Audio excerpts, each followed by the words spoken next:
motivo del cuarto centenario de la muerte de Miguel de Cervantes, os invitamos a una conferencia que se va a hacer en el auditorio municipal, en el salón de actos del auditorio municipal, que se titula Cervantes entre la pluma y la espada.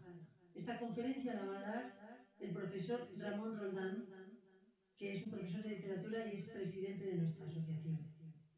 El día 20 de mayo, en el restaurante La Baltasara, de aquí de nuestro pueblo, tenemos una tertulia literaria de una novela, propuesta una novela que se llama Farándula, de Marta Sanz, que ha sido el último premio Herralde. También, a final de mayo, esperamos poder estrenar en el Auditorio Municipal la última obra del grupo de teatro de Caballo Verde, que bueno, no sé si los conocéis, son excelentes. En el auditorio no, en la Casa de la Cultura. Bien. Se llama Comedia en la Oscuridad. Es una adaptación de Peter Shaffer, realizada por Ramiro del Pozo y también dirigida por él, por Ramiro. Todas estas convocatorias las podéis ver si seguís nuestra página web o si estáis en Facebook, y si no, pues en Google simplemente ponéis Asociación Caballo Verde de Boadilla y ahí sale toda la información. Bueno, ya voy a empezar. El día 8 de marzo se conmemora el Día Internacional de la Mujer en todo el planeta. No hay que explicar por qué. Hay muchas razones, pero todas se resumen en una: la consideración social de la mujer con un rango inferior al hombre. Como se ha dicho tantas veces, al fin y al cabo, es el sexo débil. Con el acto de hoy vamos a intentar contribuir a reparar esta injusticia histórica, una injusticia que tiene graves consecuencias en todo el mundo, por todos conocidas. Las mujeres somos víctimas de la violencia de género, víctimas de abusos sexuales, víctimas de la explotación laboral, cercenaba su crecimiento, sobre todo desde el punto de vista en el que se casaban o tenían hijos. Es verdad que al menos en España muchas cosas han cambiado, pero no nos creamos que esto ya no sucede. Recientemente aparecía en los medios de comunicación que el 70% de las licenciaturas en Bellas Artes son solo mujeres, y sin embargo, en la última exposición de arte, únicamente el 6% eran artistas mujeres. No hace falta decir que si esto ocurre a este nivel, el desequilibrio que se produce posteriormente en la concesión de premios es aún más abrumador. A pesar de que las mujeres, por término medio, obtienen en general mejores expedientes académicos que los hombres. Es muy significativo que, como señala Laura Freixas, y por ejemplo el año 2001, todos los premios nacionales de literatura recayeron el de ensayo, el de poesía, el de literatura dramática, con una sola y habitual excepción: el de literatura infantil y juvenil, obtenido por una mujer. Es más, de todos los premios Cervantes concedidos desde su creación en el año 1976, solo 4 han sido destinados a mujeres: María Zambrano, Ana María Matute y Elena Poniatowska. Los 39 restantes han sido hombres, es decir, 9 de cada 10. Y es que a lo anteriormente comentado, habría que añadir que los tribunales, los jurados, las academias y otros organismos análogos están compuestos de forma mayoritariamente abrumadora por hombres, y que en algunos casos incluso ha estado hasta hace poco tiempo vetado a las mujeres. No hay que irse muy lejos. En una institución tan prestigiosa como la Real Academia Española, hubo que esperar casi 300 años desde su fundación a que se accediera,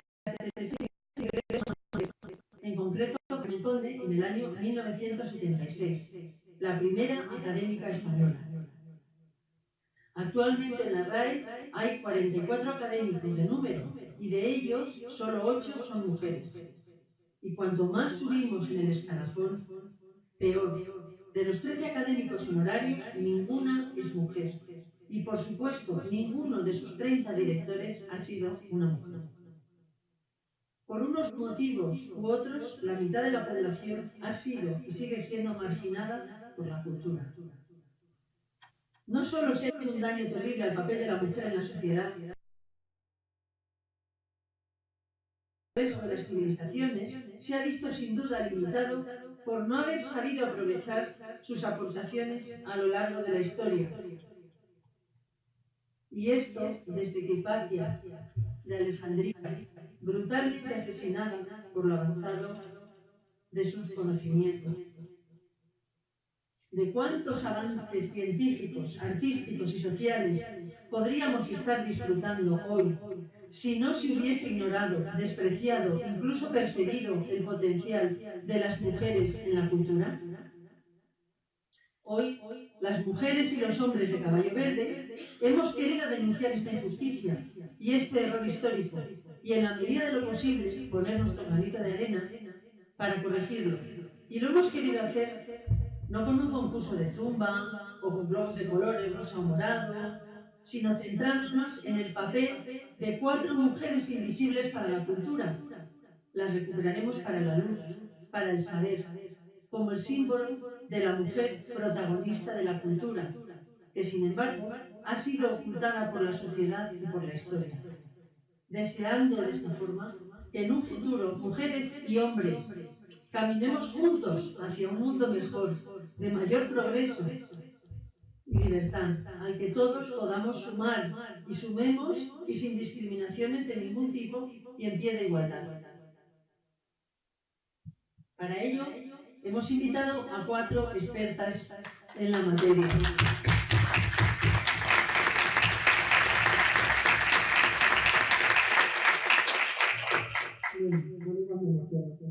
Las aprecio muchísimo.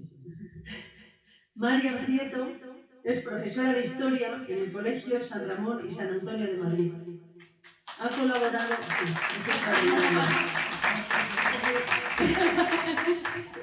Ha colaborado con Prensa Joven en la elaboración de libros y comentarios de texto histórico. Es miembro de la directiva de Amigos del Palacio, con quien ha dado varias conferencias. Sobre todo, es socia fundadora y miembro de la directiva de Caballo, y una de sus principales enseñas está comprometida siempre con la educación y la cultura. La siguiente ponente es Paloma Rodríguez. Paloma es catedrática de Lengua y Literatura en el Instituto Máximo Trueba de nuestro pueblo, del cual estoy súper orgullosísima.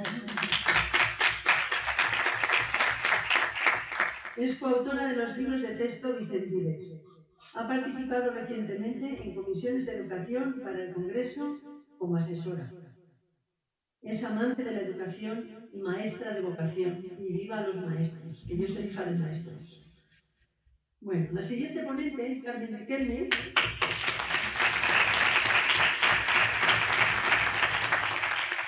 es licenciada en Historia del Arte por la Universidad Complutense de Madrid. Tiene un máster en Patrimonio y Museos. Ha trabajado durante un año en Museo Cerralbo. Es colaboradora activa de Amigos del Palacio desde el año 2002. Forma parte también de la Asociación de Caballo Verde desde el inicio en el año 2010. Aplaudirla, por favor.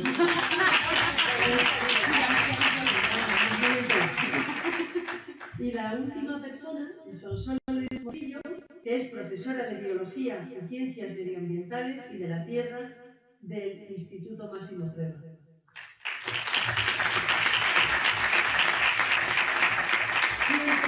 Siempre ha sido su objetivo aunar ciencias y humanidades, y de hecho le interesan sobre todo los temas de bioética e historia de la ciencia. Las 4 son personas vinculadas a Boadilla, por ser de aquí o trabajar aquí, como es el caso de Paloma.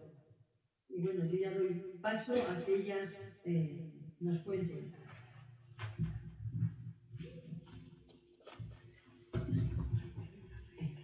¿Se me oye bien? Sí. Bueno, pues vamos a comenzar. Lo primero, agradecer a todos vuestra presencia el viernes por la tarde para hablar de cultura y para hablar de mujeres. Decía Paloma, mi querida Paloma, que vamos a hablar de mujeres invisibles. visibilidad a las mujeres invisibles, a esas mujeres que por cientos y por miles tenemos en la historia y que de forma arbitraria y voluntariamente muchas veces han quedado oscurecidas por la labor de personas que tenían cerca, sino lo que es más triste, por la labor de sus propios cónyuges. Así que mi agradecimiento eterno a Caballo Verde por organizar un acto con esta simbología, que celebremos siempre el Día de la Mujer desde la cultura y no desde los globos rosas, como nos han dicho. Mi agradecimiento a mis compañeras que están aquí, todas amigas y todas especialmente entendidas en su materia, y desde luego pues, un placer poder formar parte de esta mesa que para mí es muy emotiva. Así que, como vamos a hablar de invisibilidad y de visibilidad de las mujeres, yo voy a hablar de un personaje que, dicho así, a la pluma, probablemente nos suene remotamente de algún libro de historia, que es María de Aragón. Es una reina, curiosamente nacida en Castilla, pero que desempeñó su tarea como mujer de un famoso rey, que es Alfonso V el Magnánimo.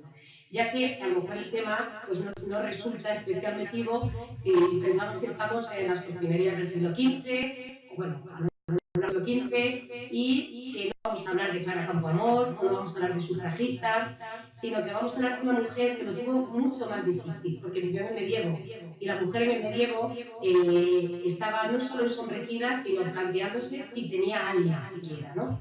Así que una mujer pasara a una visibilidad como es María de Castilla, para mí tiene el doble de mérito.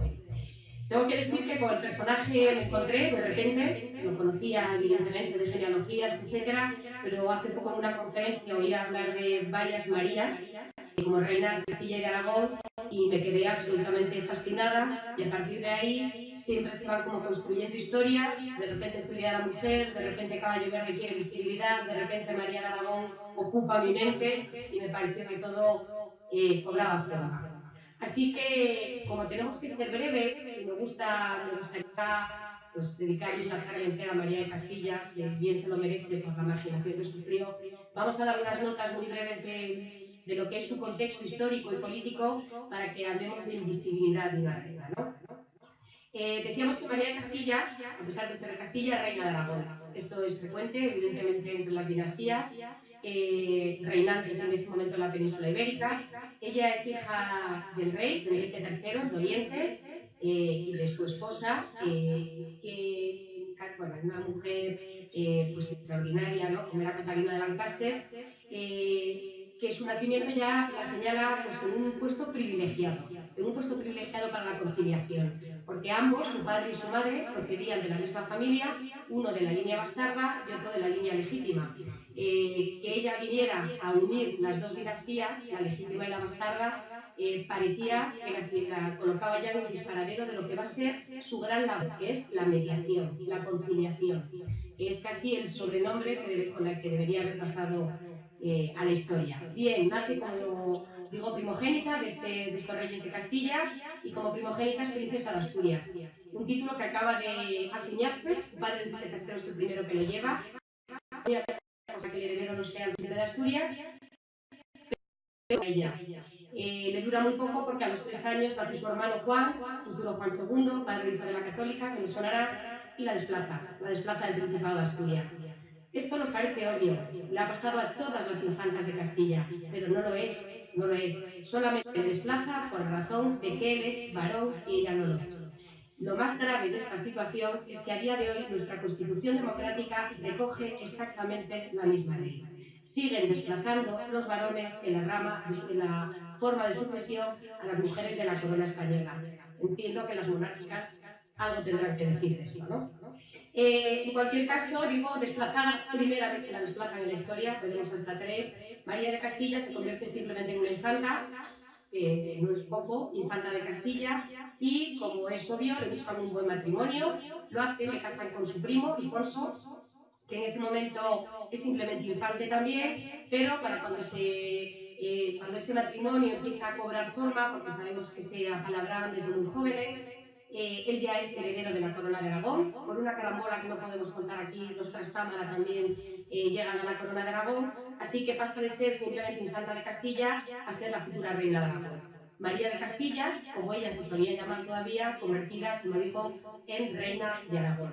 Su matrimonio fue un matrimonio al uso, muy jóvenes, sin conocerse, y primos. Casi podemos decir que cumple todos los requisitos. Les casa el Papa Luna, Benedicto XIII, y a partir de ahí comienza, podemos decir, pues la invisibilidad de María. María llega a la corte aragonesa con mucha ilusión, aprende todo lo que debe aprender una reina de Aragón, incluso el idioma, las costumbres, cómo funciona la cámara, cómo funcionan las cortes, y rápidamente pues su marido empieza a orillarla. No le gusta, podríamos decir en términos actuales, no le gusta a su mujer. Es cierto que María parece que era enfermiza. A mí me da mucha pena cuando leo estas crónicas y dice, pues tenía viruela, le quedaban muy grandes marcas, o no era muy agraciada. Nos da igual, como si era Claudia Schiffer, ¿no? En cualquier caso, no estamos aquí para juzgar si era bella o no. Y lo que es cierto es que Alfonso V pues, no le gusta mucho a su mujer, con lo que la aparta bastante de la corte y comienza pues, una vida casi por separado. Hasta aquí podríamos pensar que también es normal, les ha pasado a muchas reinas. El problema es que María va a desempeñar las tareas de gobierno y su marido no. Es decir, que lo curioso del tema es que María de Aragón, María de Castilla originariamente, se ocupará de las tareas de gobierno. ¿Y por qué se ocupa de las tareas de gobierno María? Pues sabemos que la corte de Alfonso, recordemos que su sobrenombre es el Magnánimo, o Alfonso V el Sabio, le llaman también, es un hombre moderno, valga el adjetivo aunque estemos en la Edad Media, es un hombre culto, sofisticado, amante de la moda, de la cultura, que acoge a todos los artistas en su corte. Había un dicho como que decían entre los artistas, no tienes dónde comer, vete a la corte, ¿no? Magnífico a todas luces. Y esta magnificencia de él, pues evidentemente ensombrece y empequeñece cada vez a María. La historiografía nos la ha mostrado siempre, la tradicional, ¿no? Como, bueno, víctima de una mujer poco agraciada que se enamora perdidamente de un marido poderoso y brillante y que, bueno, pues tuvo una existencia más o menos normal, pero no es así. Sí es cierto que se enamora de su marido, sí es cierto que él no se enamora de ella, pero su existencia no fue en absoluto ni gris ni nada semejante. Su gran labor fue de mediadora, como ya hemos dicho, en todos los conflictos que hubo en este momento entre Castilla y Aragón y entre Navarra y desde luego en Italia. Y esto vino determinado fundamentalmente, que es donde queríamos centrarnos un poco, en que su marido Alfonso V tiene un especial interés por los territorios italianos. Toda la corona de Aragón siempre ha tenido una clara vocación mediterránea. Así que desde muy pronto, desde casi cuando llegan al trono, empieza a realizar una serie de viajes, primero expedicionarios y finalmente con una finalidad clara ya de conquista. Y es en este contexto en el que ella se queda como lugarteniente, podemos decir, de la corona. Esta nueva labor que le toca la asume con total responsabilidad y, sobre todo, con una enorme, podemos decir, conciencia de su personaje y de su ubicación. ¿Por qué? Pues porque en el reino enemigo, que es Castilla, está su hermano, sus sobrinos, sus primos, en Navarra también, y por lo tanto, por encima de lo público, va a actuar también su parte más privada, ¿no? Su parte familiar. Así que digo, mientras su marido, sin quitarle ninguna importancia, está conquistando territorios importantes para la corona de Aragón, María de Castilla intentó pues, lidiar las grandes batallas que tenía en ese momento. Quizá una de las más importantes, que incluso le hace regresar a Alfonso a España, bueno, a Castilla exactamente, fue una guerra que enfrenta a ambos reinos. A Castilla, el rey Juan II, hermano de nuestra protagonista, de nuestra mujer visible, y el reino de Aragón, el de su marido. Es una guerra para ella muy dolorosa porque son sus orígenes, el reino al que se debe, y que lo tiene muy claro. Y después de intentar una mediación de varias maneras, hace lo más simbólico de María de Castilla, y es que llama al condestable de Castilla, el hombre que más con Castilla, Don Álvaro de Luna, y le pide que plante una tienda de campaña en el campo de batalla, justo en la mitad, y que ella se va a instalar en esa tienda de campaña, considerando que su presencia frenaría las huestes de su marido y de su hermano. A mí me parece que necesitamos Marías de Castilla en Siria, en Palestina, en los territorios ocupados, en Calais y en otros muchos sitios, ¿no? Bien, con este acto, digo, de María de Castilla, finaliza la guerra entre Castilla y Aragón. Es cierto, llega a un acuerdo provechoso para todos y ella regresa a su reino y Alfonso V regresa a Nápoles. Regresa a Nápoles ya de manera definitiva, donde vivirá los últimos 20, casi 30 años de su vida, sin volver a tener noticias, sin volver a tener, sin buscar, ¿no?, las noticias de su esposa. Ella, mientras tanto, se ocupó aquí de todos los asuntos. Como digo, solucionó la paz en Castilla, la va a solucionar también el conflicto en Navarra, entre su cuñado y su sobrino, y sobre todo se dedicó fundamentalmente a poner paz en los territorios de Alfonso V. Es lo más, podemos decir, lo más llamativo. Mientras su marido se empeñaba en la búsqueda de sus territorios en Nápoles, Aragón prácticamente era un polvorín porque a los nobles se les reunía para pedirles dinero para las campañas de Nápoles, porque en Cataluña estaban a la gresca entre los habitantes de lo que se llamaba la Busca, el sindicato de trabajadores, y la Viga, que era la oligarquía, porque los campesinos estaban sublevados, los campesinos remensas contra los señores, y a todo ello, pues Alfonso V permanecía prácticamente distanciado. Así que María lidiaba con estas batallas, algunas, como digo, dentro de su propio territorio y otras fuera, y a todas intentó buscarle una solución. Quizá lo más desagradecido fue que, pues una vez que su marido, estando en Nápoles, ella le escribe, le pide consejos sobre algún asunto y él no la contesta siquiera, la siguiente carta que le envía es para decirle que ha caído prisionero del duque de Milán, su gran enemigo en ese momento en Nápoles, y que necesita un rescate millonario, podríamos decir hoy. María, a pesar de que su marido no la ha contestado en las misivas anteriores, a pesar de que sabe que allí tiene un amante y un hijo, reúne las cortes en Aragón para conseguir dinero y pagar el rescate de su marido. Todo lo que recibe a cambio por este rescate es que la siguiente misiva que le envía Alfonso V es que le quita el mando de la corona de Aragón para dársela a su hermano, al que también ha rescatado ella con el dinero de las Cortes de Aragón. Ni agradecido, ni siquiera recordado en sus memorias como el gran favor que le había hecho María de Aragón. No contento con esto y orillada ya del poder de Aragón, queda recluida ya para el poder solamente en Cataluña, en Valencia, y allí volverá a lidiar, como decíamos, con ese gran conflicto que fue la Viga y la Busca, el sindicato y la oligarquía de Cataluña, de Barcelona exactamente. Ella apoya claramente a los menestrales, a los trabajadores, y uno de sus grandes líderes, Grande Requesens, compañero de ella, de que se va a convertir en el lugarteniente de Cataluña, orillando nuevamente a María después de resolver el conflicto. Tercera vez que la desplazan, ya la han desplazado del Principado de Asturias, la han desplazado del Reino de Aragón y la desplazan además también de la Corona. Sabemos que no he pasado ni una diapositiva, perdón, siempre me pasa. Bueno, perdón, he roto el momento. Solamente he puesto aquí, aparte de esta miniatura que a mí me fascina, quería poner esta carta.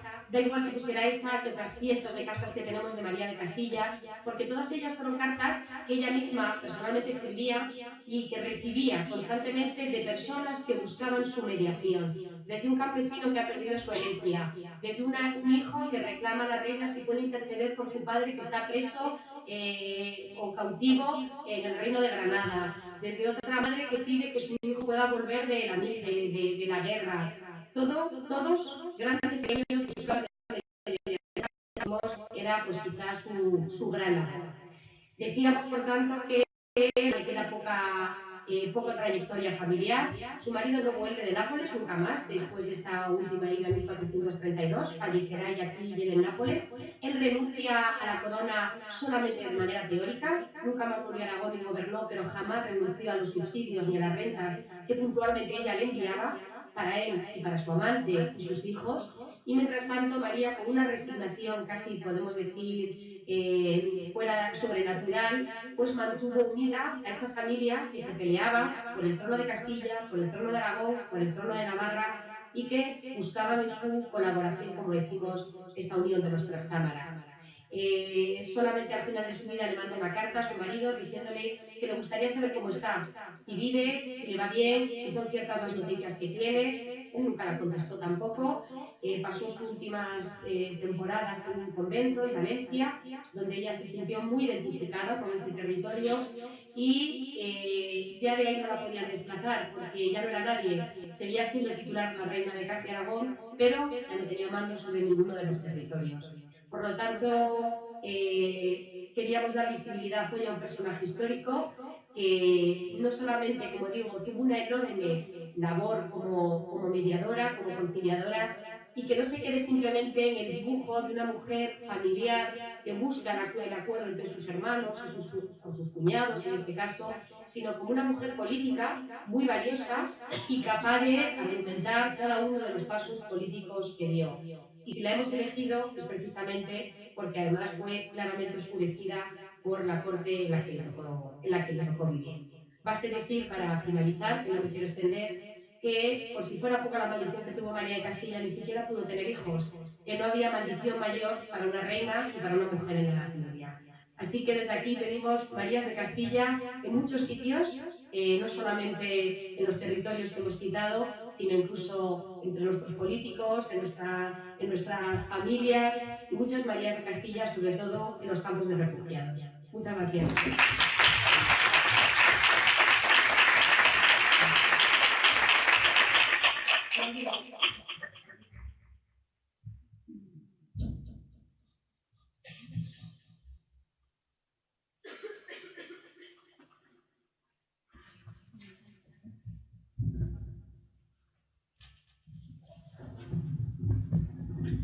Bueno, hola, buenas tardes. Como antes ha dicho Paloma, soy profesora de lengua y literatura y creo que todos los profesores hemos venido dando una visión muy sesgada de la literatura, en parte porque hemos trabajado con unos manuales que nos han dado exhaustivos datos de los hombres escritores, pero que han obviado sistemáticamente la inclusión de las mujeres dentro del mundo de la literatura.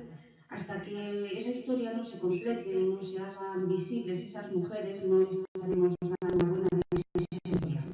Fijaos, si yo os pongo esta diapositiva y os digo que me digáis los nombres de estas mujeres, pues casi ninguno podríamos ir diciendo quiénes son, porque no las hemos visto en los manuales. Sin embargo, si yo os pongo esta, pues empezaríamos inmediatamente a decir que ahí está Lorca, que ahí está Alberti, que ahí está Alexandre, Guillén, que hay Mola. Es decir, los conocemos como los grandes miembros, los grandes poetas de la generación de 1927. Sin embargo, en esa primera diapositiva había mujeres importantísimas, mujeres que se han olvidado o que se han conocido como ser la mujer de, con el apellido de, por ejemplo, María Teresa León, una gran escritora, de la que conocemos que fue la compañera de Alberti durante muchísimos años, o Maruja Mayo, de la que Andy Warhol decía que había sido la gran representante del vanguardismo en pintura en el siglo XX y sin embargo Dalí no se dignó nunca jamás a hablar de ella. Hubo otras muchas que fueron mujeres muy importantes y que ni siquiera, por ejemplo, Gerardo Diego, que fue el que hizo la primera antología de los poetas del 27, pues no introdujo a ninguna de estas mujeres, a pesar de que eran mujeres que estaban publicando en las mismas revistas que ellos y que estaban participando en los mismos actos que ellos, incluso a veces ellas eran las propias editoras. Entonces, hasta que no veamos ese grupo completo, realmente no podremos hablar de que la historia está completa. Ahí están ellos y están ellas. Pero es más, estas mujeres no solamente lucharon por tener su hueco, el hueco que les correspondía en el mundo de la cultura, sino que además en estos momentos, unos años tan convulsos como fue el primer cuarto del siglo XX en España, a la vez, en paralelo, tenían que luchar por sus derechos como mujeres y como ciudadanas, por tener derecho al trabajo, por tener derecho a la educación y sobre todo por tener derecho al voto. Por eso he puesto ahí la figura de Clara Campoamor, que antes habéis hablado, que fue la que realmente consiguió el voto para la mujer, ¿no? Incluso su compañera en el Parlamento, Victoria Kent, que era todavía de un partido quizá más extremista que el de Clara Campoamor, ella misma se negaba a conceder el voto a la mujer, porque decía que la mujer en España en esa época no estaba preparada porque estaba sometida a la voluntad del marido y además también estaba sometida a la voluntad del confesor. Bien, pues en todo este mundo tan rico, que realmente es muy atractivo, emerge una figura de una mujer que la hemos conocido siempre como mucho. La única referencia que se ha hecho de ella en los libros es que es la mujer de Juan Ramón Jiménez, claro está, el Nobel de Literatura.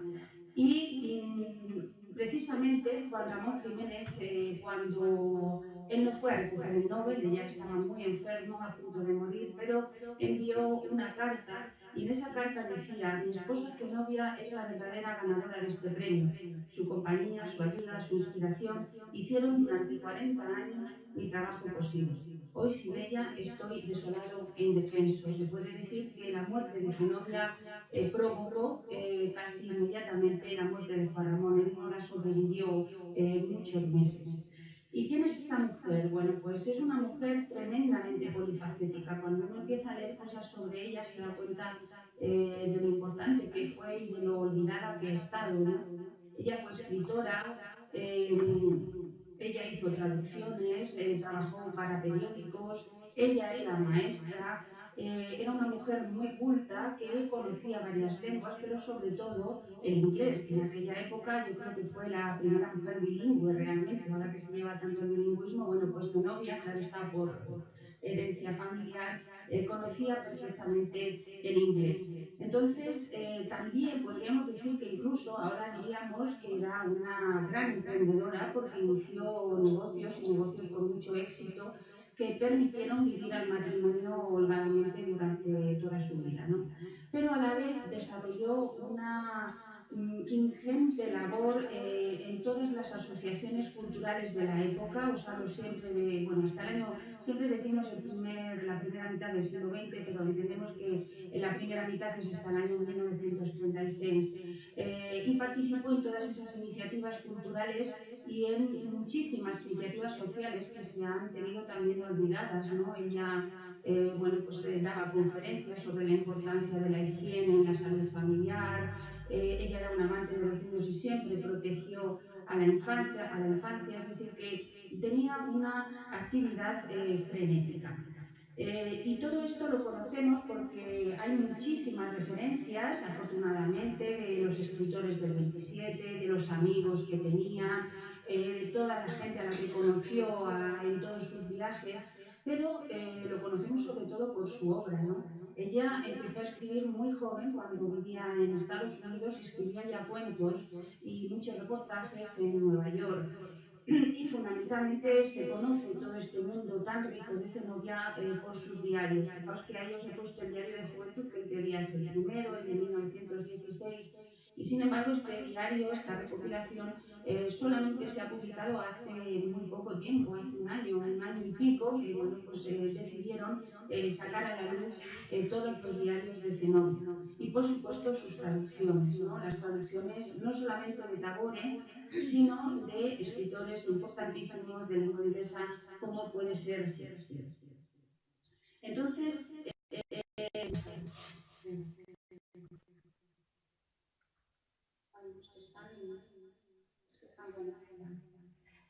bueno, está aquí después, pero bueno, pues Zenobia, en esos primeros años, ella era una mujer que venía de una familia muy rica, todo hay que decirlo, es decir, por parte de padre pertenece a la alta burguesía catalana y por parte de madre pertenece a una familia muy adinerada de Puerto Rico que tiene muchas empresas en Estados Unidos. Entonces, esta familia se preocupa muchísimo por la educación de sus hijos, pero claro está, los hermanos mayores de Zenobia fueron enviados a las mejores universidades de Estados Unidos para formarse, pero Zenobia, por su y esa fue la educación que recibió, la educación por parte de su madre, la educación por parte de su abuela, que eran mujeres muy cultas, y por supuesto de tutores externos. Y empezó su camino hacia el aprendizaje. No penséis que es que tuvo una pincelada de música, una pincelada de arte, que era lo que se llevaba en esa época, ¿no? Y que, bueno, pues daba prestigio social en las mujeres en las reuniones, no. Ella realmente empezó a interesarse por todo este mundo y el conocimiento de las humanidades.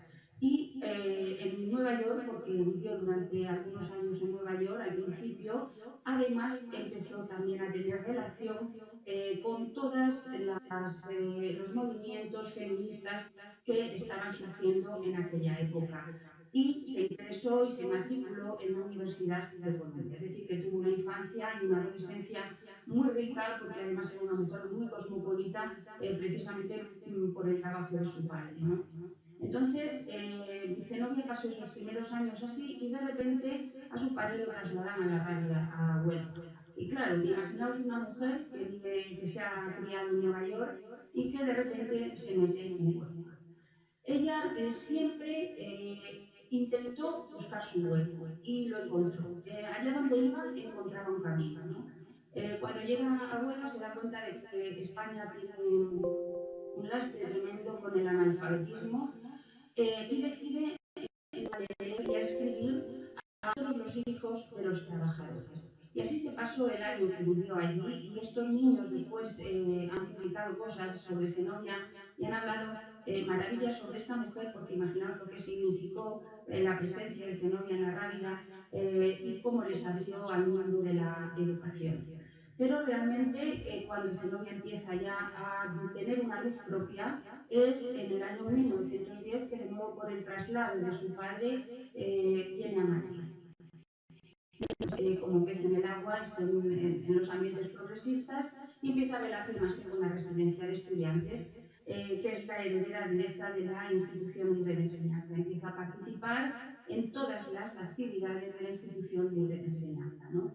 Pero además empieza a tener ya cargos de responsabilidad porque se mete en el comité de becas de la Junta de Ampliación de Estudios. El gobierno de aquella época hizo muchísimos esfuerzos por la educación y consideraba que los estudiantes más aventajados debían salir fuera de España, serían ahora como los Erasmus más o menos, para conocer lo que está sucediendo en Europa y lo que está sucediendo en Estados Unidos. Y ella está, Zenobia, otorgando, controlando, haciendo llamadas para dar esta beca a estos estudiantes, ¿no?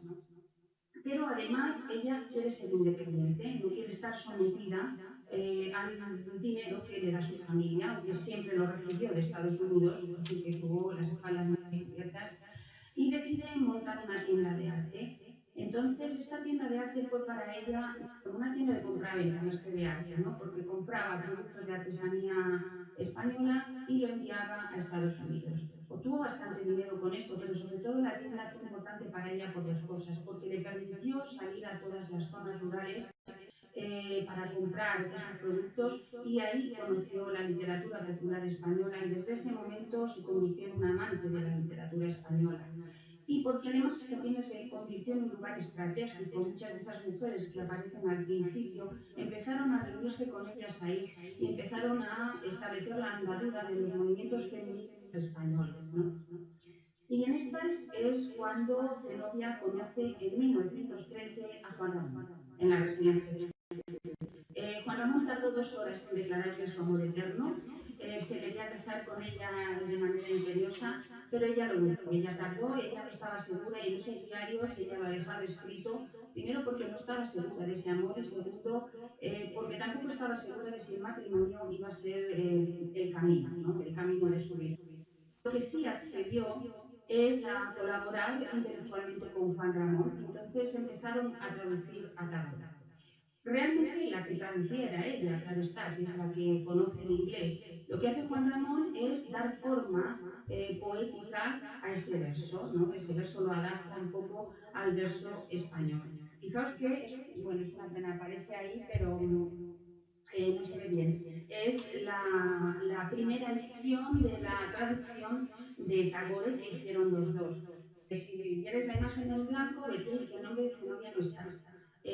Solamente están las iniciales, pero sí se ve bien grande el nombre de Juan Ramón, que colaboró con un poema, ¿no?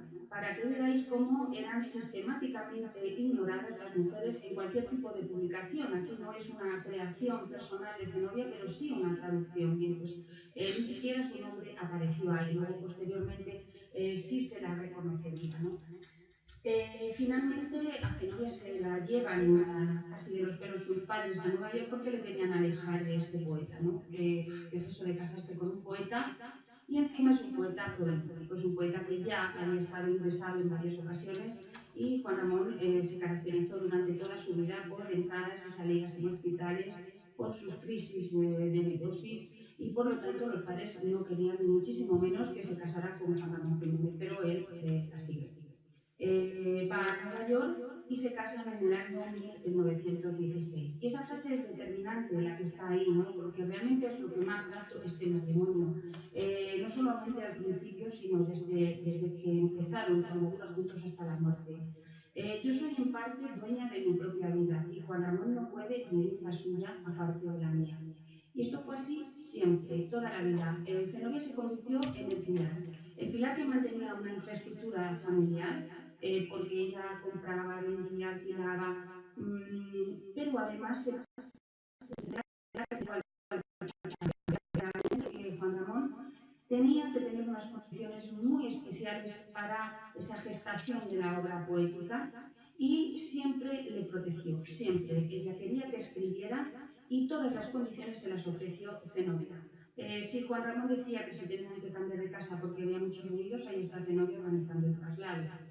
Si esa casa no le gustaba porque olía mal, de nuevo aparece Zenobia porque bueno, pues ella se había dedicado a la compraventa de pisos y entonces todo lo organizaba Zenobia, con el fin solo de controlar esa producción de Juan Ramón, más que controlar, de proteger. Protegió toda su vida la obra de Juan Ramón, desde esa gestación, dándole las condiciones óptimas, hasta pasar a máquina sus poemas, a pesar de que la pluma de Zenobia le molestaba a Juan Ramón y tenía que irse a otra mesa de otra habitación porque no soportaba ese ruido.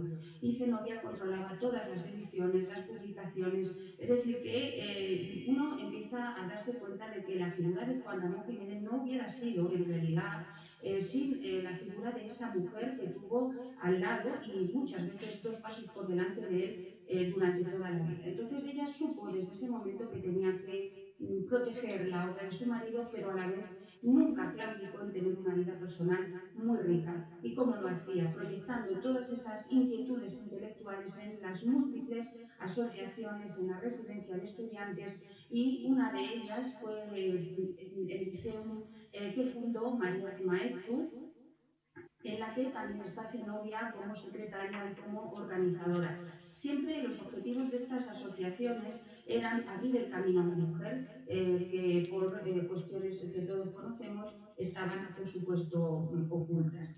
Es decir, que ella abandonó, ella claudicó, porque sí que es verdad que tuvo una vocación literaria, sí que en un momento determinado ella quiso dedicarse a la literatura, pero ahí lo dice muy bien, ¿no? Que cuando se casó con Juan Ramón se dio cuenta que realmente su función en la vida a partir de ese momento iba a ser la de, lo dice en la última frase, es decir, me di cuenta en el acto de que el verdadero motivo de mi vida había de ser dedicarme a facilitar lo que era ya un hecho y no volvía a perder el tiempo en fomentar especismos. O sea que en cierta manera ella claudica, pero con una voluntad siempre hacia adelante, no es una mujer que se hunda fácilmente. Pero sí es verdad que en algunos de sus diarios se deja ver después, en muchas frases, un cierto arrepentimiento, ¿no? Por haber abandonado su vocación literaria y haberse dedicado exclusivamente a fomentar la vocación literaria de Juan Ramón.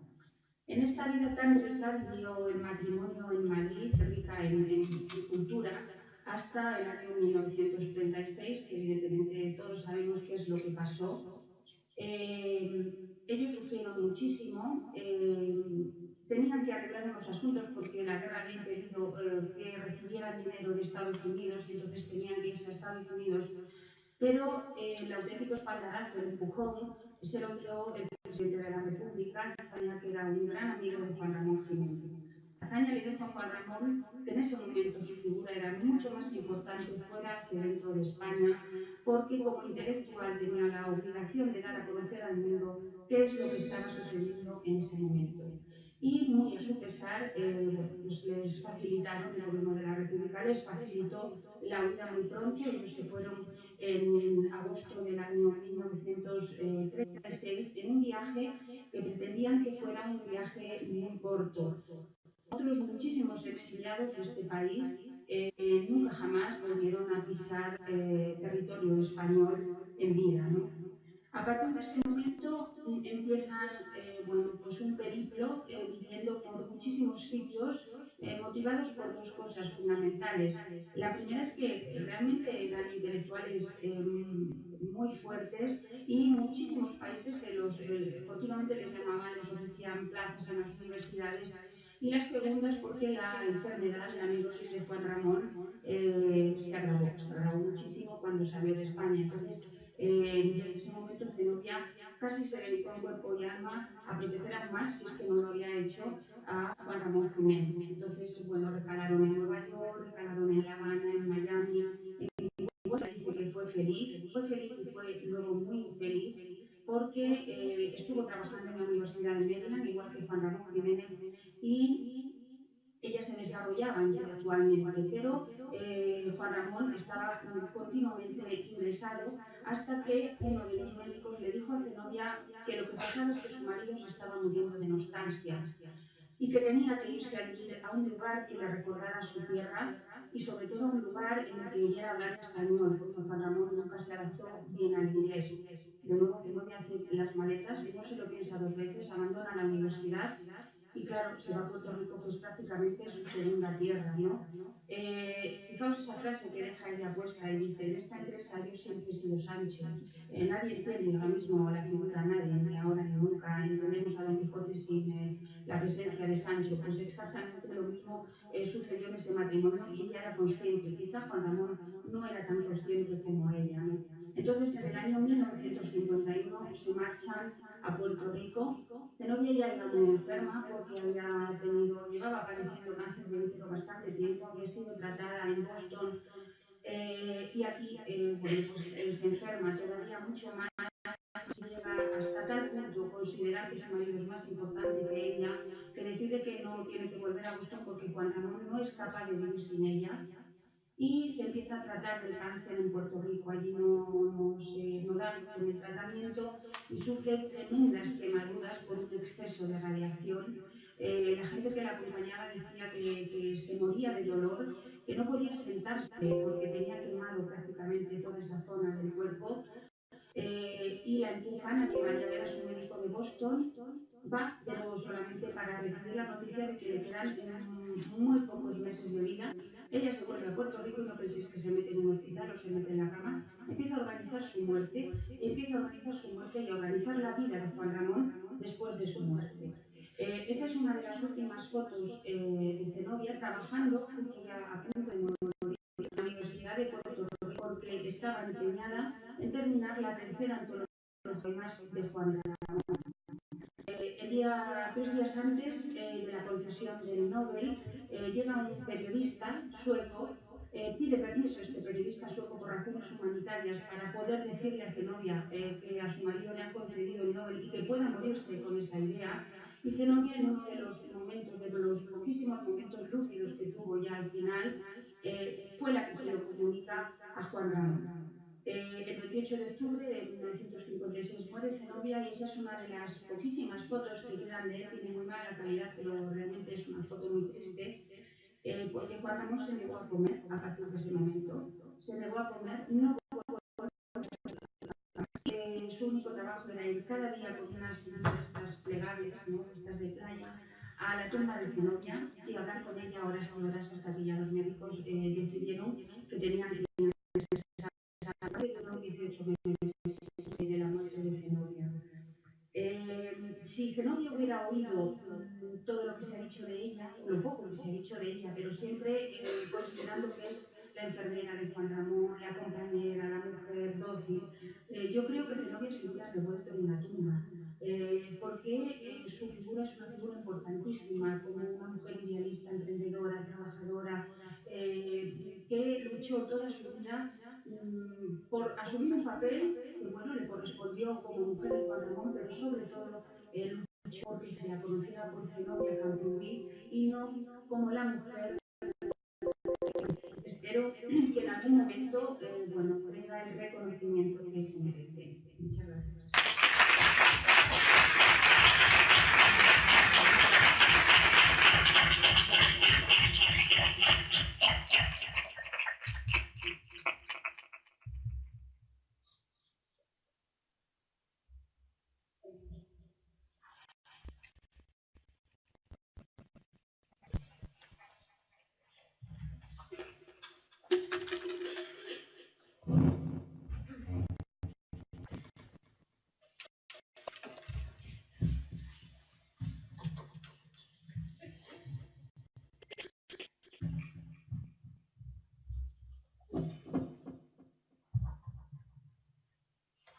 primero, buenas tardes y dar las gracias a Caballo Verde y sobre todo a Ramón Roldán, que ha tenido la gentileza de invitarme a dar esta conferencia.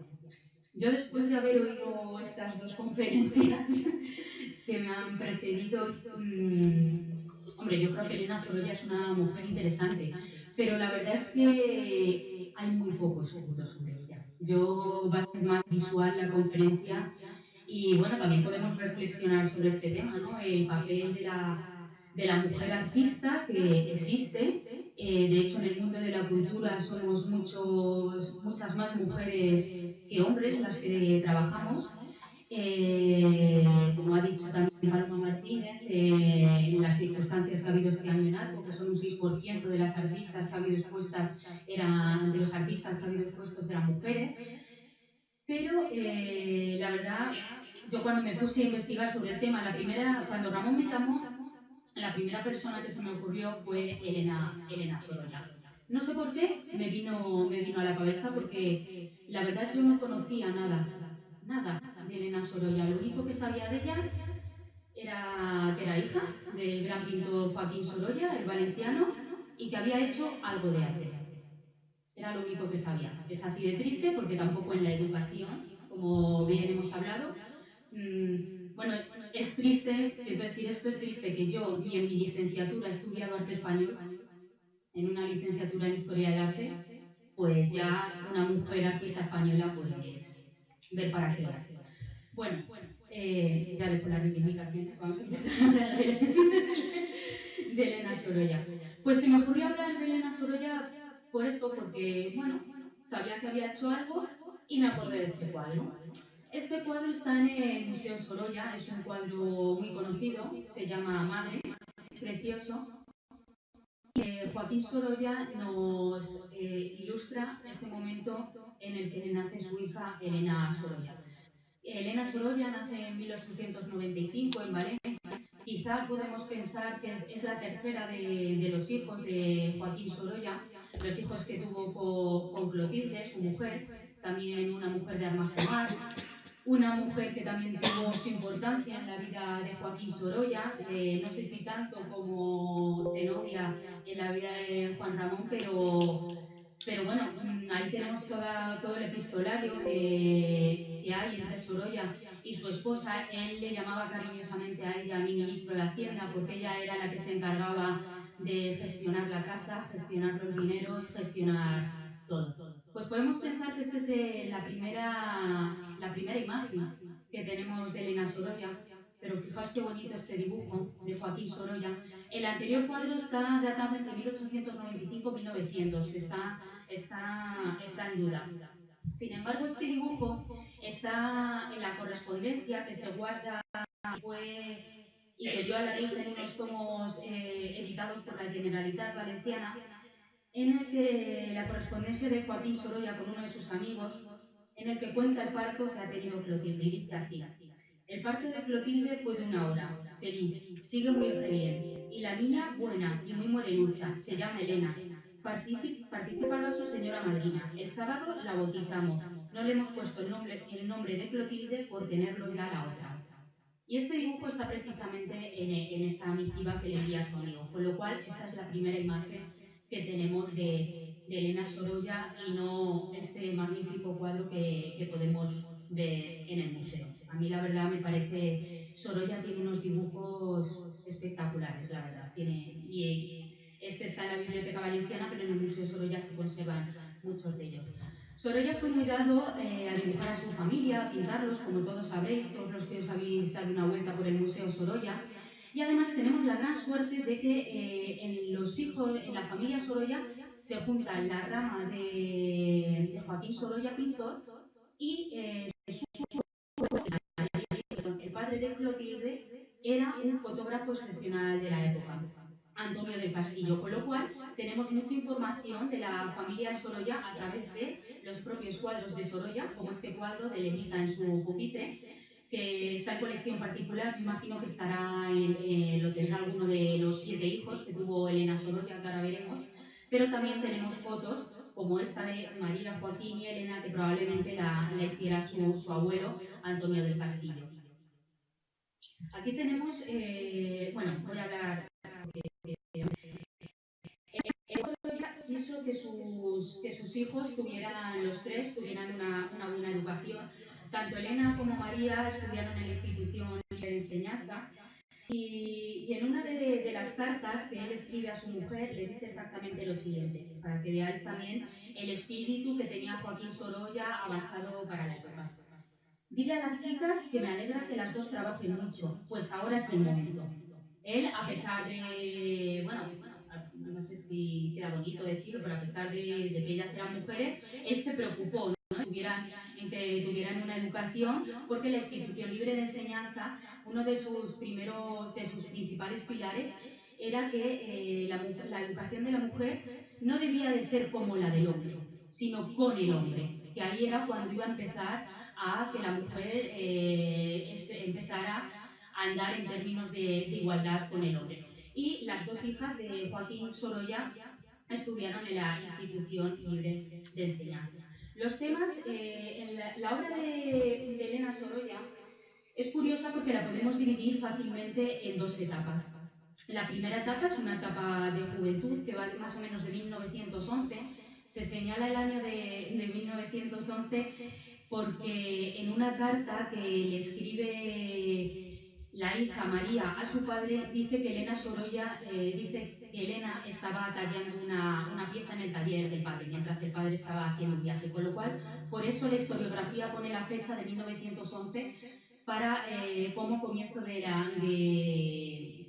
como comienzo del trabajo de Elena como escultora. La primera época va de 1911 a 1922, que es cuando Elena se casa. Aquí está uno de los hándicaps que hemos hablado de la mujer en la época. Elena se casa y de 1922 a 1976, que me parece que es cuando muere, realiza muy poca obra. Deja toda su carrera artística, que la verdad es que era prometedora, por lo que nos dicen los testimonios de la época, y no pinta, y no esculpe más.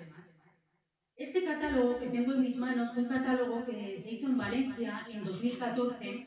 Yo la verdad es que lo compré emocionada, pensando que habiendo hecho una exposición de Elena Sorolla iba a encontrar muchísima información, y la verdad es que esto es una crítica, es bastante decepcionante. Fijaos el tamaño, es como un libro de bolsillo, aparte cuenta muy poco. O sea, y yo creo que realmente se podría ver, a lo mejor han sido 2014 que estamos pasando, que hace que la cultura se resienta y que muchas veces cosas que en los museos podrían quedar espectaculares no se hacen buenos catálogos porque no hay dinero.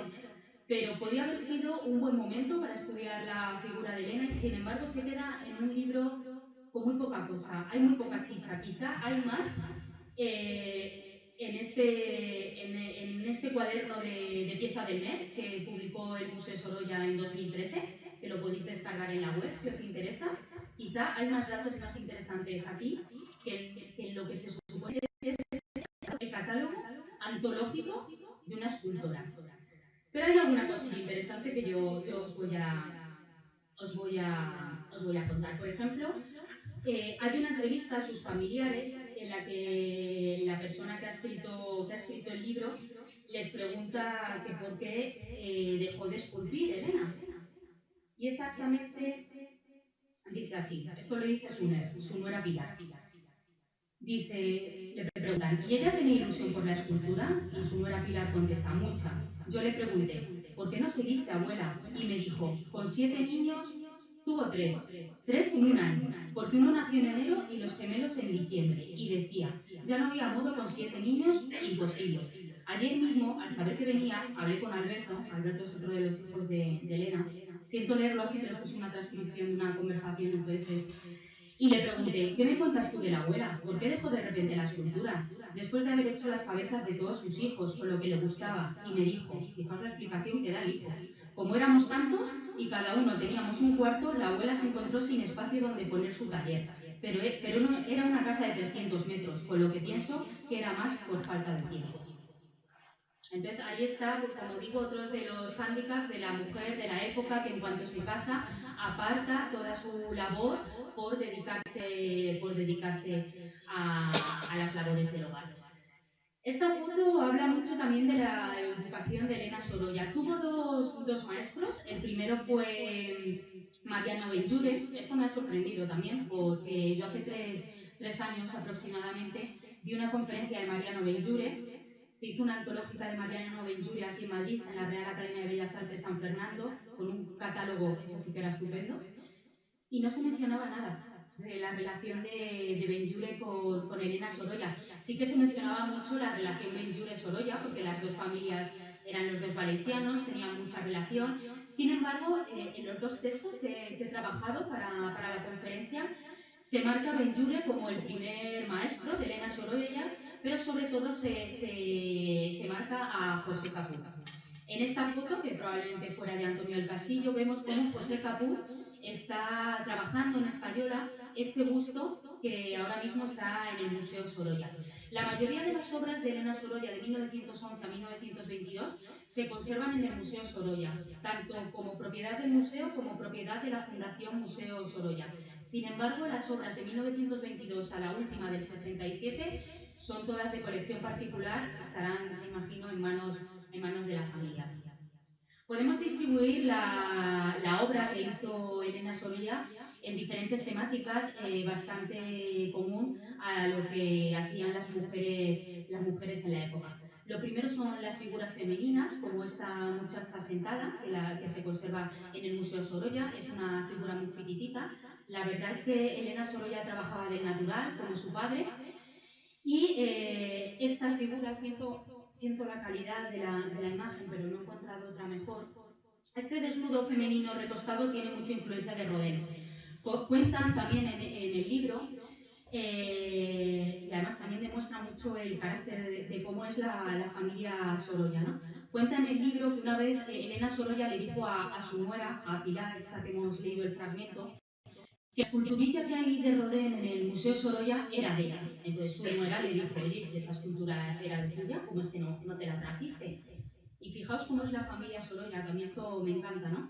Dijo, bueno, es que ya se estaban montando el museo, ya estaba catalogada, inventariada la obra, y qué más da, pues que esté ahí y que la disfrute, ¿no? La gente, yo sé que es mía, se la trajo por lo visto su padre, Joaquín Sorolla, en uno de los viajes internacionales, bueno, en un viaje de los que hizo a París, y se la regaló, dicen que Rodin se la regaló a Sorolla para que se la diera a su hija, no sabemos si esto es verdad o no, pero sí esa figura influye mucho en este tipo de desnudos que realiza Elena Sorolla.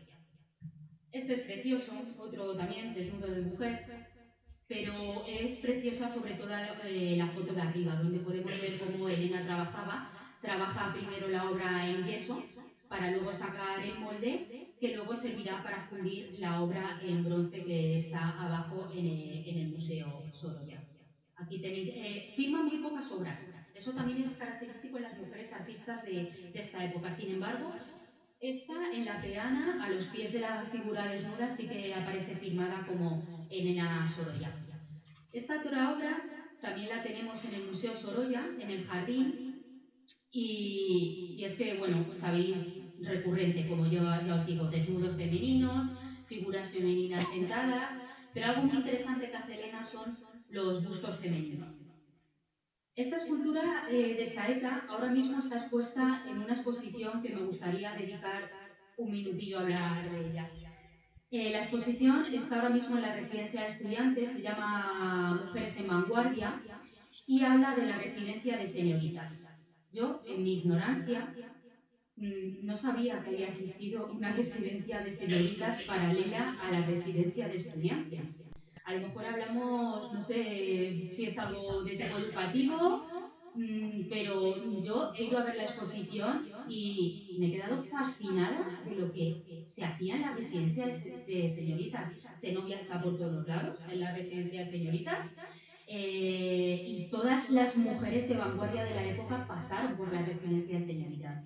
La verdad es que os recomiendo que vayáis a la exposición porque vais a descubrir y vais a aprender muchísimo y por este gusto que la verdad es que visto de cerca te da una impresión bastante buena. Este otro busto, la gitana, a mí me gusta mucho menos que el anterior, sí que está firmado y vemos que tiene una manera de trabajar muy característica de lo que son los escultores de principios del siglo XX, finales del 19, principios del 20, que trabaja mucho lo que es la cabeza. Benjure hacía mucho así las esculturas, y sin embargo la parte de abajo simplemente la devastan un poco, colocan el nombre y poco más. Esta es preciosa, este busto. Este busto es madera policromada. Vemos cómo va trabajando todas las materias, ¿no? El bronce, que lo trabaja previamente en un barro, que luego pasan al yeso. También trabaja el mármol, como la figura anterior o esta figura de jardín del Museo Sorolla, que está hecha en mármol, esto también.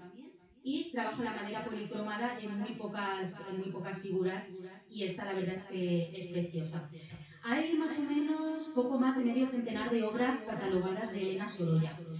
Yo os he puesto las que podéis ver más fácilmente, porque en la exposición sí que se recogen 53, pero muchas están en manos de sus descendientes.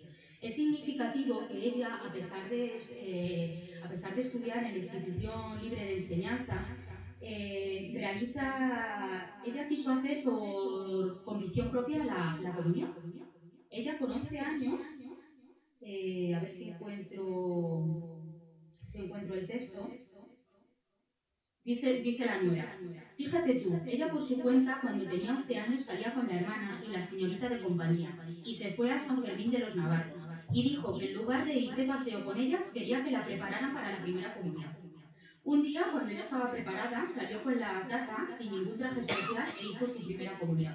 Y su familia remarca mucho este hecho, que a pesar de, bueno, que aunque sí, que se educó dentro de la Institución Libre de Enseñanza, con los principios del laicismo, con una educación mixta, pero que era una mujer muy piadosa. Pero a pesar de lo piadosa que era, solo se conservan 2 esculturas de carácter religioso de ella.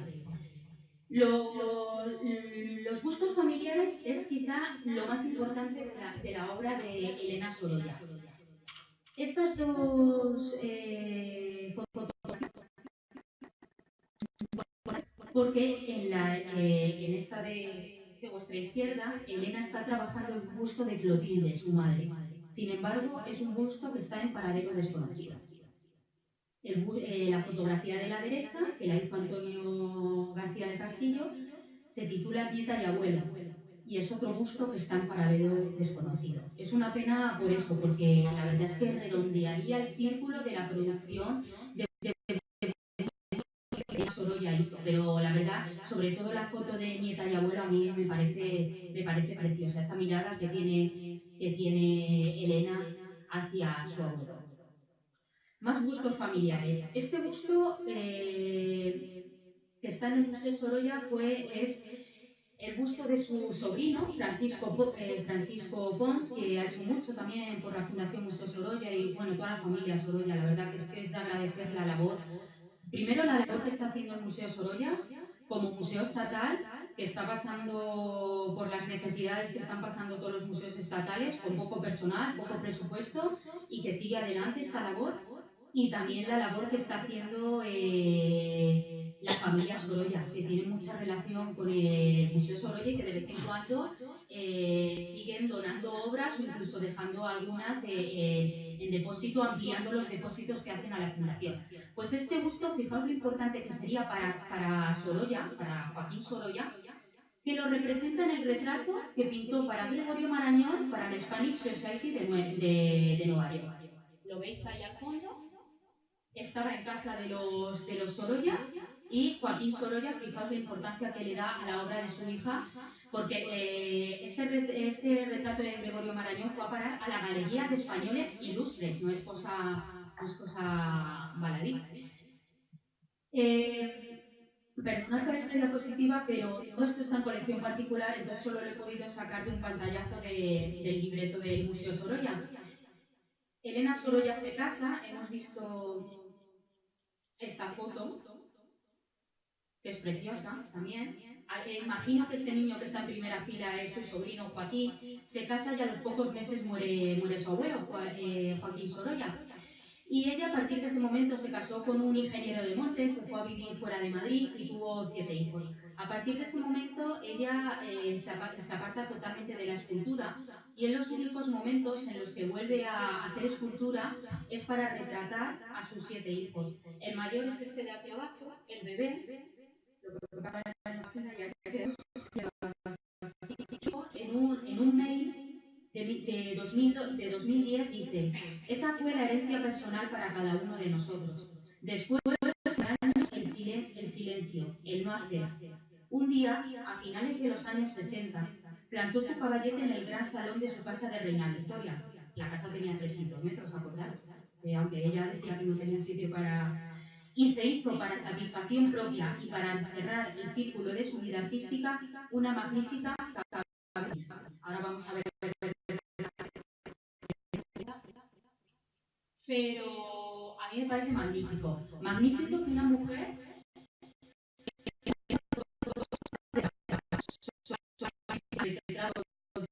esa herencia personal que cada hijo tendrá en su casa a su gusto, que en los años 60 decida de golpe y porrazo sacar todo al salón de su casa y autorretratarse. Y se retrató de una manera totalmente fidedigna a cómo se encontraba ella, una mujer madura, hecha a sí misma, que había criado a sus 7 hijos, una mujer que fue muy familiar, como demuestra esta foto en la que ella aparece con sus 7 hijos, pero que quizá eso la hizo apartarse de su vida artística. En las conversaciones que tiene el autor con la familia dice que para nada, le pregunta el autor, ¿y su esposo la dejaba hacer escultura? Y ella dice, y el hijo dice, sí, no le importaba nada. O sea, el marido para nada se metía en la labor de escultora, pero fue ella la que por decisión propia, o quizá por lo que era en la época, ¿no? Pues dejó de hacer escultura. He querido señalar aquí exposiciones importantes dentro de la vida de Elena Sorolla. Las exposiciones de la Juventud Valenciana, tanto la de 1916 como la de 1917, fueron iniciativa de su padre, Joaquín Sorolla, para que llegara a conocer artistas jóvenes valencianos. Y la verdad es que tuvo bastante éxito. A Joaquín Sorolla le llegaron agradecimientos, no, perdón, se me sale la palabra. Elogios. Le llegaron elogios de la labor que hicieron sus 2 hijas, porque María Sorolla era pintora. De Elena Sorolla se conservan simplemente 2 cuadros. María Sorolla era pintora, pero si de Elena Sorolla hay poco, yo no me ha dado por buscar de María, pero imagino que nada. Le llegaron bastante elogios de sus 2 hijas, e incluso en una reseña de un periódico dice lo siguiente: 2 son las jóvenes artistas que concurren a este concurso. Una, hija del maestro Sorolla, Elena, que ha traído 2 cabezas modeladas con tal sinceridad y fuerza de expresión que superan las demás esculturas que la gente joven presenta a esta exposición. Dice, la otra comienza sus estudios de pintura, bueno, habla de otra pintora, y dice, a esta genial escultora que dará días de gloria al arte español. O sea, en la época, ya en 1916, se decía que Elena era una genial escultora. También expuso en la Exposición de Arte de Barcelona en 1922 y en la primera muestra de arte femenino del Liceum Club de Madrid de 1926, que también nos lo ha nombrado Paloma, que yo es otra de las cosas que he descubierto en esta conferencia. Además de la presidencia de señoritas, he descubierto que en España existía una cosa que era el Liceum Club, donde las mujeres se reunían. He llegado a leer que llegó a haber hasta más de 400 socias, e hicieron exposiciones como esta. Ya ella estaba casada y también expuso su hermana María. Ya para concluir, he puesto abajo simplemente que aunque son mujeres olvidadas, yo creo que desde hace poco se está poniendo en valor a la figura de Elena Sorolla. Se hizo la lista en junio del Museo Sorolla, la exposición antológica en Valencia en 2014. En 2015, que yo no me enteré, a lo mejor es que no estuvo bien comunicado, se hizo una exposición de Elena Sorolla en el Museo Sorolla con motivo del Día de la Mujer, donde se ofrece de sus obras. Toda la programación didáctica de ese mes estuvo en torno a la figura de Elena Sorolla y de la mujer. Y este año el Museo Sorolla, de nuevo, por eso quiero remarcar la labor de este museo y de todo su personal, la mayoría femenino, vuelvo a decir, en el Día Internacional de la Mujer lo van a dedicar a una visita especial las mujeres del pintor Clotilde, María y Elena. Simplemente me despido con esta foto familiar de Elena Sorolla. No tenía muchos datos que contaros porque ya os digo, hay poquito escrito sobre ella, pero bueno, que abramos los ojos sobre estas artistas. Hubo más escultoras en la época que se nombran, pero yo creo que bastante olvidadas y que esperemos que a partir de este año pues podamos en esta plataforma de Caballo Verde darles valor a las artistas, al arte y a la mujer en general. Muchas gracias.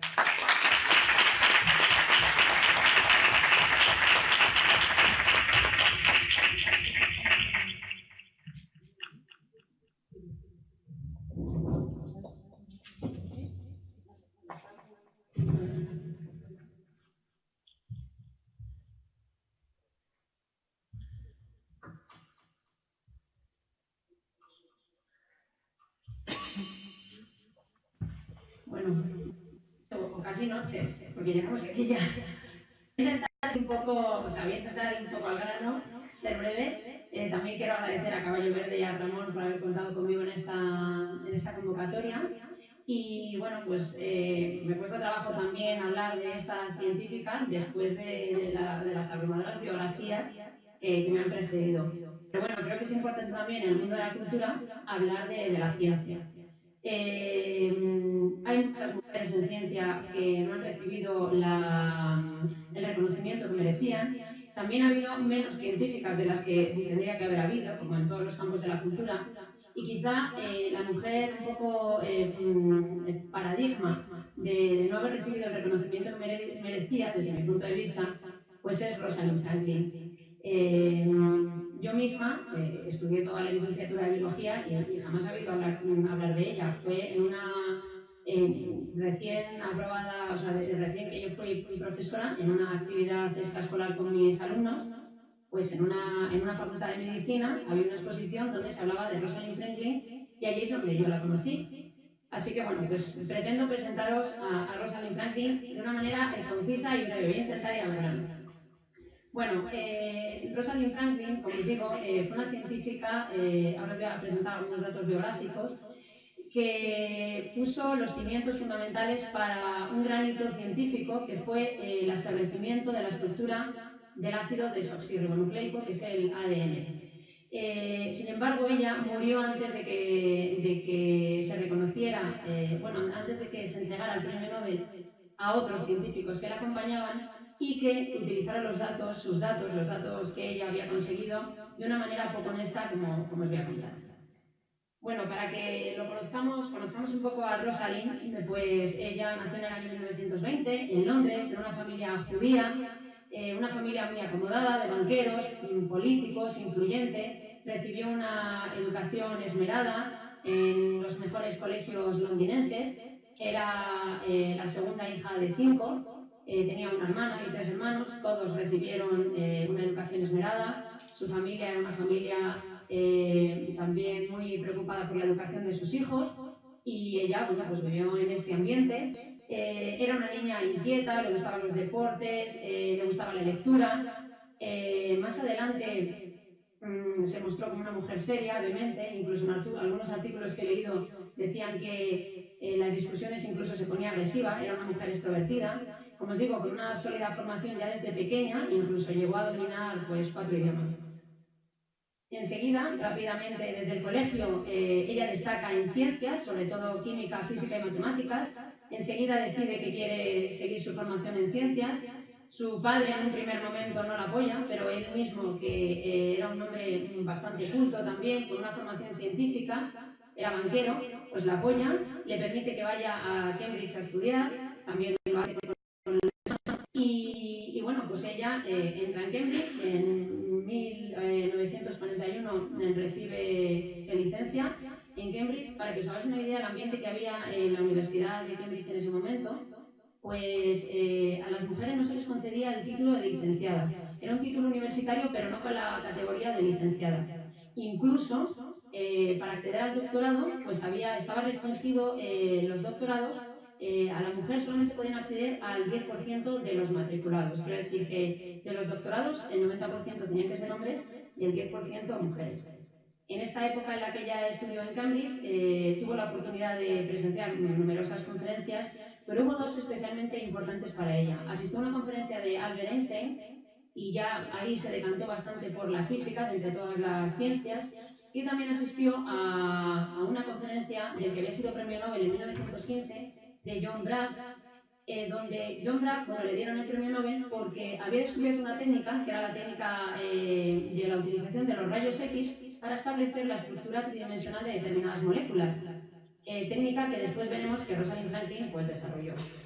Ella era una mujer comprometida con su tiempo, era judía, su familia también lo era, de una posición muy acomodada, y su familia y ella misma ayudó a los refugiados judíos que huían de la Segunda Guerra Mundial y que llegaban a Inglaterra. Ella misma estaba muy implicada ayudando en darles papeles, incluso he leído que en su propia casa acogía refugiados judíos. Sigue sus estudios, se doctora también en la Universidad de Cambridge y en cierto modo ayuda al bando aliado con sus estudios porque se doctora haciendo una investigación acerca de las propiedades del grafito y del carbono, de la porosidad de estos materiales, y esos estudios de su doctorado son fundamentales para mejorar las mascarillas de gas que se utilizaban en la guerra, con lo cual en cierto modo pues también ayudó ahí al bando aliado. En 1947 se traslada a París con una beca postdoctoral. Imaginad que Francia en este año, en el año 47, pues estaba totalmente devastada, pero aún así había una beca estatal del Centro de Estudios Estatales Químicos. Fichan a Rosalind Franklin y ella se traslada a París a seguir sus estudios. Allí se especializa en esta técnica que había vislumbrado en Cambridge, que es la comodísima viviendo en Francia, le encanta la sociedad francesa, he leído varias veces que le gusta mucho la comida francesa también. Es una sociedad más abierta que la tradicional sociedad inglesa y ella se siente muy cómoda en ese ambiente. Y bueno, pues ahí empieza a publicar ya artículos muy brillantes, empieza a destacar como una auténtica científica con unas perspectivas importantes. Tanto es así que desde Inglaterra la intentan fichar otra vez. El biofísico de reconocido prestigio, John Randall, le insiste en que vuelva a Inglaterra a estudiar en el King's College y le ofrece pues, también un trabajo, un sueldo, y puesto que en Francia la situación era pues, no la mejor para la ciencia, aunque habían hecho ese esfuerzo de la beca postdoctoral, como os decía, pues ella, resistiéndose bastante, decide volver a su tierra natal y se va a trabajar al laboratorio de John Randall. Y aquí empieza un periodo de éxitos y de amargura, porque en el King's College ella se encuentra con Maurice Wilkins. Maurice Wilkins es un científico que está allí trabajando, es un hombre neozelandés con un carácter completamente diferente a Rosalind Franklin, es un hombre tímido, taciturno, y además ocurre el hecho de que el jefe del laboratorio, John Randall, le da a Rosalind Franklin la responsabilidad de seguir con su técnica de difracción de rayos X, la responsabilidad, quería decir, de que estudie la estructura del ADN. Estudios que estaba llevando Maurice Wilkins, pero Maurice Wilkins no estaba teniendo buenos resultados. Entonces John Randall decide pasárselos a la recién fichada Rosalind Franklin y le pone a su servicio a un becario que es Raymond Gosling. Rosalind Franklin era una mujer muy metódica, perfecciona la técnica de rayos X, perfecciona también la maquinaria junto con este becario y bueno, y entre Maurice Wilkins y Rosalind Franklin pues hay una situación, como os podéis imaginar, bastante tensa, por caracteres, como os decía, pero también profesional. Al mismo tiempo que esto ocurría en el King's College de Londres, unos kilómetros un poco más allá, en Cambridge, había dos científicos jóvenes muy ambiciosos, James Watson y Francis Crick, que también estaban en la carrera metidos por intentar descubrir el ADN. Para que os hagáis una idea un poco de la situación en la que estamos, a la mitad del siglo XX, pues ya se había descubierto que el ADN era la molécula que transmitía la herencia, los caracteres hereditarios de generación en generación. Ya se habían establecido la estructura molecular de muchísimas moléculas y faltaba la molécula de ADN. Y era una molécula que todos sabían, todos los equipos científicos sabían, y quien lo descubriera pues iba a llevar la gloria, ¿no? Entonces había ahí una rivalidad entre el equipo de Watson y Crick, que eran un tándem, como os digo, bastante ambicioso, y Maurice Wilkins, que también estaba metido en esa carrera, pero se llevaban bien entre ellos, había una cierta colaboración entre los equipos, no había tanta rivalidad como en principio pudiera parecer. Para que os hagáis una idea, había un tercer equipo, ahora hablaré de ellos en América, que también estaba metido en esta carrera, en este fregado de intentar establecer la estructura del ADN. Y es importante la estructura tridimensional en biología de las moléculas, porque la estructura tridimensional de una molécula condiciona absolutamente la funcionalidad de esta. De manera que el saber cómo es la estructura de una molécula va también a establecer todo el metabolismo en el que esa molécula está implicada. De manera que era fundamental este establecimiento. Bueno, Rosalind Franklin sigue trabajando con su técnica de difracción de rayos X. Aquí os he puesto un esquema muy básico de cómo es esta técnica. Con rayos X se lanzan estos rayos sobre una disolución de la molécula que se quiere estudiar muy purificada. Rosalind era una mujer muy pulcra, había purificado muy bien el ADN. Yo creo que mejor que Maurice Wilkins, que lo llevaba hace tiempo y no tenía resultados. Y después de traspasar los rayos X esa disolución, pues se impregna una placa fotográfica y deja una impresión que los expertos les sirve para inferir cómo es la molécula. De manera que, depurando esta técnica, Rosalind Franklin consigue una imagen que es un hito en la ciencia. Se llama la fotografía 51. Ella le llama así, le pone ese nombre, fotografía 51. Es esta fotografía, este es el original de la fotografía. Es una fotografía mítica en ciencia porque a partir de esta imagen, que a nosotros no nos dice gran cosa, es muy pequeña, pero realmente como somos profanos en la materia, tampoco ponerla más grande nos ayudaría demasiado. Es una fotografía donde se ve una hélice o un aspa con un agujerito en el centro, y a partir de ahí se puede inferir que la molécula de ADN es una doble hélice. Se pueden hacer mediciones que Rosalind Franklin hizo de las dimensiones que tiene la molécula, y bueno, fue absolutamente fundamental. Rosalind se dio cuenta de la importancia que tenía. Decidió guardarla y seguir intentando mejorarla. Cosa que, bueno, pues le perjudicó, como ahora veremos. Su ayudante, su becario, Raymond Gosling, que estaba haciendo su tesis doctoral, pues le enseña la fotografía 51 a Maurice Wilkins. Maurice Wilkins se da cuenta de la importancia que tiene esta fotografía, le enseña la fotografía a Maurice Wilkins sin el consentimiento de Rosalind Franklin, cosa que jamás se debe hacer en ciencia, y sobre todo cuando hay una rivalidad entre equipos. Bueno, pues un poco en la bisoñez quizá de Raymond Gosling, pues le enseña la fotografía 51 a Maurice Wilkins, y Wilkins se da cuenta de la importancia de esta fotografía. Al mismo tiempo que esto ocurrió en Inglaterra, como os decía, en América tenemos a un superbioquímico que es Linus Pauling, que ya había establecido la estructura secundaria, o sea, la estructura tridimensional de las proteínas, y ya era una auténtica figura totalmente encumbrada, también luchando por establecer la estructura del ADN. Y de repente Linus Pauling se lanza, por sus pruebas cristalográficas también, a publicar un artículo donde lanza una hipótesis de cómo debía ser el ADN. Una hipótesis donde dice que el ADN debe ser una hélice con 3 hebras. Eso dispara absolutamente a los equipos ingleses, como os podéis imaginar. James Watson y Francis Crick leen el artículo. James Watson se coge un tren y se va a Londres rápidamente a hablar con Maurice Wilkins y le dice que si no lo descubren ellos, desde América se va a descubrir rápidamente cómo es la molécula. Y Maurice Wilkins, otra vez sin permiso de Rosalind, ya os he comentado entre ellos, no había buen ambiente, pues Maurice Wilkins le enseña a James Watson la fotografía 51. Y James Watson se memoriza la fotografía, se vuelve a su laboratorio rápidamente. En una biografía, o sea, en un libro que escribió Maurice Wilkins con los años, dice que James Watson se quedó literalmente con la boca abierta y que se podía oír su corazón latir. James Watson se dio cuenta absolutamente de lo que estaba viendo. Él, que llevaba mucho tiempo dando vueltas a cómo debía ser la molécula de DNA, se dio cuenta de la situación. Volvió rápidamente al laboratorio y efectivamente, pues con su colega Francis Crick, monta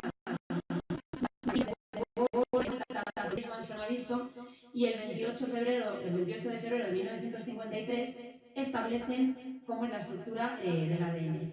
Rosalind Franklin se alegra de que sus colegas hayan llegado a este establecimiento sin saber que había sido su fotografía la clave de este descubrimiento, hasta tal punto que el 25 de abril de 1953, en la revista Nature, que es la revista por excelencia y sigue siéndolo científica, pues Watson y Crick publican el artículo histórico donde se establece la estructura del DNA y Rosalind Franklin también lo hace, escribe su artículo sobre la fotografía 51, ahí tenéis el original.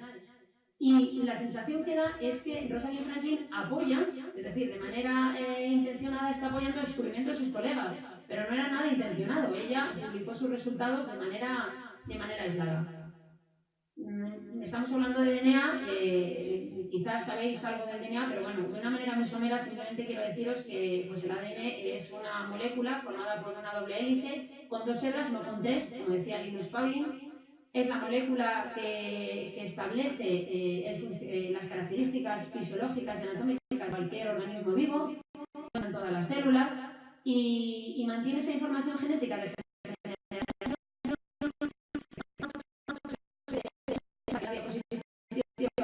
pero son unas moléculas, unas bases nitrogenadas, y el orden de estas es lo que establece pues, las características fisiológicas que nos hacen únicos e irrepetibles a cada uno de nosotros y desde que se junta pues, un óvulo con un espermatozoide.